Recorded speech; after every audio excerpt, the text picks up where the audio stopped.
ಕುಮಟಾ ತಾಲೂಕಿನ ಉಪ್ಪಾರಕೇರಿಯ ಸಾರ್ವಜನಿಕ ಗಣೇಶೋತ್ಸವ ಸಮಿತಿಯು 50 ವರ್ಷ ಪೂರೈಸಿದ ಹಿನ್ನೆಲೆಯಲ್ಲಿ ಈ ಬಾರಿ 7 ದಿನಗಳ ಪರ್ಯಂತ ಗಣೇಶೋತ್ಸವವನ್ನು ಅದ್ದೂರಿಯಾಗಿ ಆಚರಿಸಲಾಯಿತು. ಕುಮಟಾ ಉಪ್ಪಾರಕೇರಿಯ ಸಾರ್ವಜನಿಕ ಗಣೇಶೋತ್ಸವ ಸಮಿತಿಯು ಯಶಸ್ವಿ 50ನೇ ವರ್ಷದ ಗಣೇಶೋತ್ಸವವನ್ನು ಈ ಬಾರಿ 7 ದಿನಗಳ ಪರ್ಯಂತ ಆಚರಿಸಿದ್ದು, ಪ್ರತಿನಿತ್ಯವೂ ವಿವಿಧ ಧಾರ್ಮಿಕ ಕಾರ್ಯಕ್ರಮ, ಸಾಂಸ್ಕೃತಿಕ ಕಾರ್ಯಕ್ರಮಗಳನ್ನು ಹಮ್ಮಿಕೊಳ್ಳಲಾಗಿತ್ತು. ಸಾಮೂಹಿಕ ಸತ್ಯನಾರಾಯಣ ಕಥೆ, ದಂಡಾವಳಿ ಪೂಜೆ, ಅನ್ನ ಸಂತರ್ಪಣೆ ಸೇರಿದಂತೆ ಭಕ್ತಿ ಪ್ರಧಾನ ಸೇವೆಗಳು ನಡೆದವು.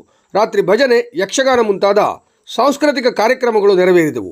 ವಿಶೇಷವಾಗಿ 5ನೇ ದಿನದಂದು ರಾಜ್ಯ ಪ್ರಶಸ್ತಿ ವಿಜೇತ ಕಲಾವಿದ ವಿಜಯ್ ಮಹಾಲೆ ಕುಮಟಾ ತಂಡದವರಿಂದ ಭಕ್ತಿ ಭಜನೆ ನಡೆಯಿತು. ಈ ಸಂದರ್ಭದಲ್ಲಿ ಭಾಗಿಯಾದ ಕುಮಟಾ ಮಿರ್ಜಾನ್ BGS ಕೇಂದ್ರೀಯ ವಿದ್ಯಾಲಯದ ಚಿತ್ರಕಲಾ ಶಿಕ್ಷಕ ಮನೋಜ್ ಗುನುಗ ಅವರು ಹಾರ್ಮೋನಿಯಂ ನುಡಿಸುತ್ತಿರುವ ವಿಜಯ್ ಮಹಾಲೆಯವರ ಚಿತ್ರವನ್ನು ಪೆನ್ಸಿಲ್ ಸ್ಕೆಚ್ ಮೂಲಕ ಲೈವ್ ಬಿಡಿಸಿ ಜನಮೆಚ್ಚುಗೆಗೆ ಸಾಕ್ಷಿಯಾದರು.